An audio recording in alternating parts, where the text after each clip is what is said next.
I'd like to briefly tell you about a few of the main attractions at the palace.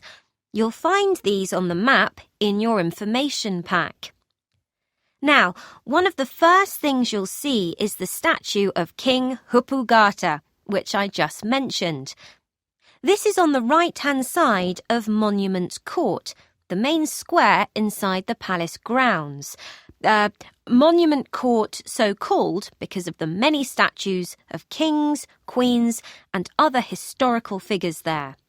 Dating back to 123 BCE, the king's statue is 6 meters high, made of stone with a layer of gold and dotted with jewels. That's genuine gold, by the way, not just paint. Unfortunately, the jewels are made of glass. The originals were stolen many centuries ago. Just beyond the court is the Temple of the Sun. This is the oldest part of the palace and is estimated to be about 2,700 years old. It originally had a roof, but now there are just the columns that supported it. There are 130 of them altogether, each one rising between 20 and 25 meters from the ground to support a frame of iron bars on which the roof originally rested.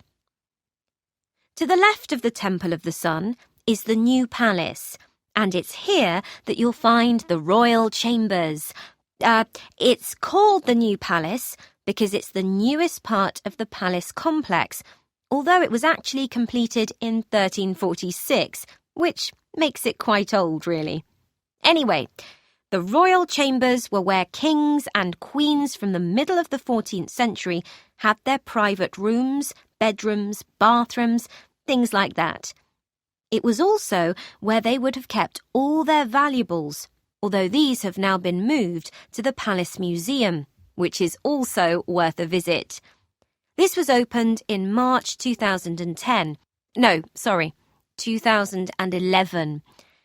As well as valuables like jewellery and other historical objects, the museum also houses an impressive collection of weapons, including a sword that is said to have belonged to King Hupugata himself.